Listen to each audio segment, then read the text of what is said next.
Halo semuanya, Assalamualaikum warahmatullahi wabarakatuh. Perkenalkan, saya Dea Zakiatun Anissa dengan NIM 2001433 dari Program Studi Pendidikan Ekonomi kelas 3A.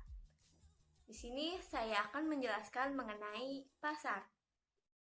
Bismillahirrahmanirrahim. Assalamualaikum warahmatullahi wabarakatuh. Halo semuanya. Pada kesempatan kali ini kita akan belajar mengenai pasar. Nah, untuk materi apa saja yang akan dibahas hari ini yaitu ada pengertian pasar, peran pasar, macam-macam pasar, dan juga bentuk pasar. Yang pertama kita akan membahas mengenai pengertian pasar.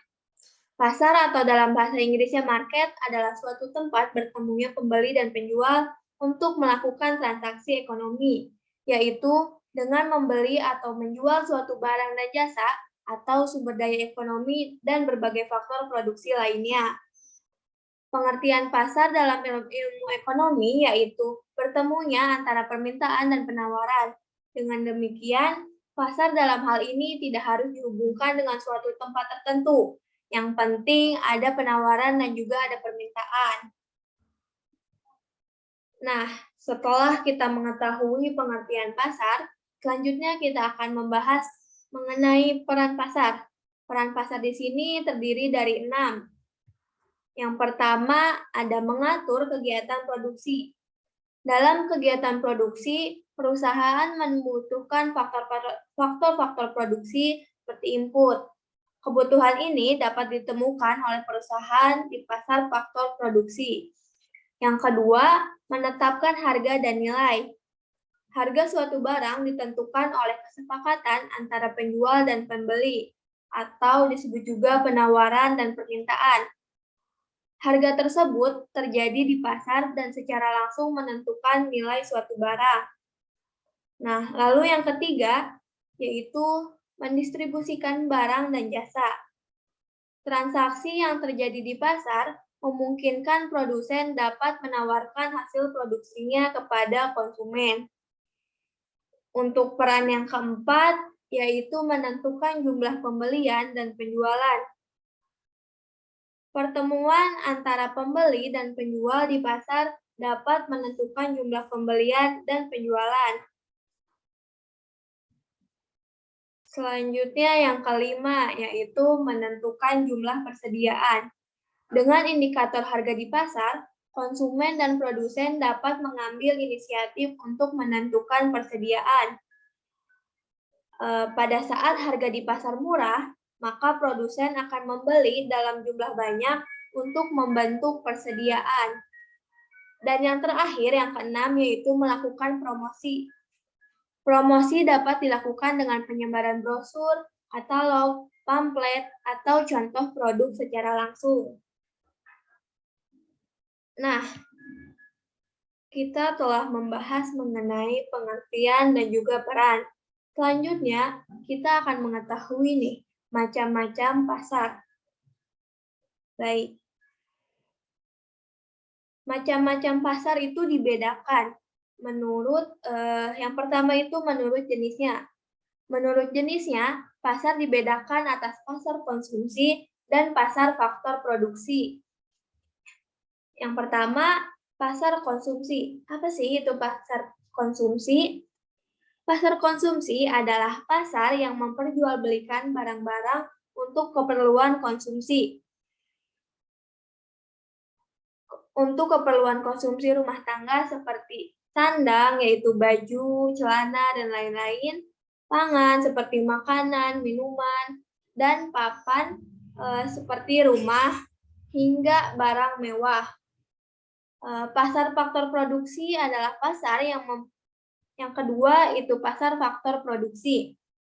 Pasar faktor produksi yaitu pasar yang memperjualbelikan faktor-faktor produksi seperti tanah, tenaga kerja, mesin, dan lain-lain.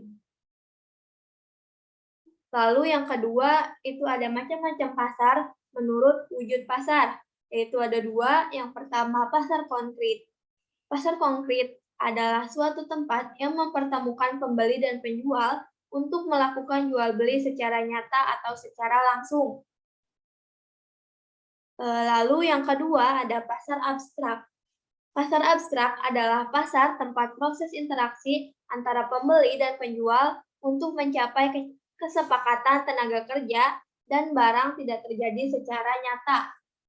Contohnya seperti pasar modal, valuta asing, dan juga bursa. Lalu yang ketiga, menurut jumlah barang yang dijual. Nah, di sini menurut jumlah barang yang dijual itu ada dua. Yang pertama, pasar eceran, dan juga yang kedua ada pasar grosir. Untuk pasar eceran sendiri, contohnya seperti warung, kelontongan, dan lain-lain. Dan untuk pasar grosir seperti gudang, supermarket, mall, dan masih banyak lagi. Lalu selanjutnya, macam pasar menurut barang yang dijual. Nah, menurut barang yang dijual, pasar bisa dibagi ke dalam misalnya pasar ikan, pasar daging, pasar sayuran, pasar buah-buahan, dan lain-lain. Selanjutnya, menurut waktu jual beli. Menurut waktu jual beli, pasar dibagi ke dalam beberapa. Yang pertama itu ada pasar harian yang berlangsung tiap hari, dan yang kedua ada pasar mingguan, berlaku seminggu sekali. Misalnya, di Sumatera Barat dikenal dengan Pekan Kamis atau Pekan Hari Kamis. Lalu yang ketiga ada pasar kaget. Pasar kaget ini merupakan pasar sesaat yang terjadi ketika terdapat sebuah keramaian atau perayaan di suatu daerah. Lalu yang terakhir ada menurut jangkauan distribusi. Menurut jangkauan distribusi, pasar dibedakan menjadi 4. Nah, yang pertama itu ada pasar lokal. Pasar lokal terjadi transaksi jual beli di lokasi tempat barang tersebut dihasilkan. Lalu untuk yang kedua itu ada pasar daerah. Pasar daerah yaitu transaksi jual beli terjadi di daerah, tempat atau tempat wilayah sekitar tempat barang tersebut dihasilkan. Lalu yang ketiga ada pasar nasional. Pasar nasional terjadi di dalam wilayah suatu negara, misalnya di Indonesia. Nah, jika transaksi jual beli terjadi hingga ke mancanegara, itu disebut dengan pasar internasional. Iya, baik. Untuk materi keempat yang akan kita pelajari yaitu mengenai bentuk pasar. Bentuk pasar itu ada dua. Yang pertama, pasar persaingan sempurna dan pasar persaingan tidak sempurna. Yang akan kita bahas terlebih dahulu yaitu pasar persaingan sempurna. Pasar persaingan sempurna menggambarkan suatu keadaan di mana penjual dan pembeli tidak dapat mempengaruhi harga. Untuk ciri-ciri pasar persaingan sempurna, yang pertama, terdapat banyak pembeli dan penjual, tetapi tidak dapat mempengaruhi harga. Yang kedua, barang dan jasa bersifat homogen dan tidak dapat dibedakan. Jadi barang di pasar persaingan sempurna ini hanya satu jenis gitu. Lalu yang ketiga, adanya kebebasan untuk masuk dan keluar dari pasar persaingan sempurna. Sekarang kita akan belajar mengenai pasar persaingan tidak sempurna. Pasar persaingan tidak sempurna ini dibagi menjadi 3, yaitu ada pasar monopoli, pasar oligopoli, dan pasar monopolistik. Yang pertama, pasar monopoli. Mono artinya satu, poli artinya penjual. Jadi, pasar monopoli adalah pasar yang hanya terdapat satu penjual yang menguasai pasar tersebut. Untuk ciri-ciri dari pasar monopoli ini, yaitu hanya terdapat satu penjual.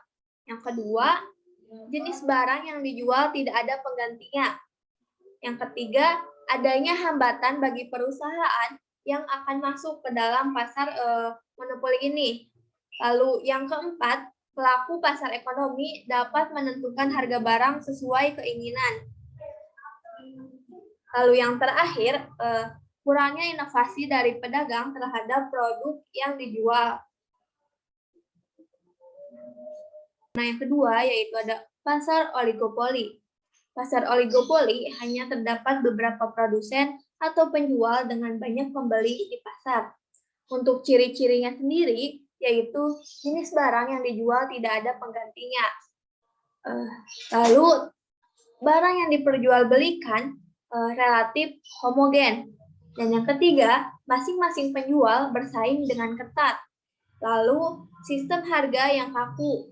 Dan yang terakhir, penjual mempunyai kemampuan dalam menentukan harga.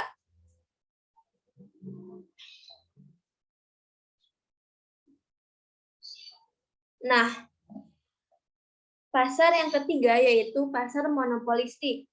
Pasar monopolistik yaitu terdapat banyak penjual yang serupa dalam menghasilkan barang. Namun, ada beberapa perbedaan aspek nih. Untuk ciri-cirinya sendiri yaitu terdapat banyak penjual, adanya diferensiasi produk, atau perbedaan. Nah, yang ketiga, produsen dapat mempengaruhi harga. Yang terakhir, produsen dapat keluar masuk pasar. Ya baik, untuk kelebihan dari pasar oligopoli, yaitu konsumen dapat memilih barang yang ingin dikonsumsinya. Lalu, kegiatan produksi berjalan lebih efektif. Dan perusahaan umumnya akan terus melakukan inovasi produk sehingga akan semakin berkembang produk yang ada di dalam pasar oligopoli ini. Lalu untuk kekurangannya sendiri yaitu sering terjadi perang harga antara produsen. Yang kedua, produsen mengeluarkan banyak dana untuk iklan promosi. Dan yang ketiga, pemborosan sumber daya ekonomi. Lalu, cukup sekian materi yang bisa saya sampaikan pada kesempatan kali ini. Mohon maaf bila terjadi banyak kesalahan. Wabillahi taufiq wal hidayah. Wassalamualaikum warahmatullahi wabarakatuh.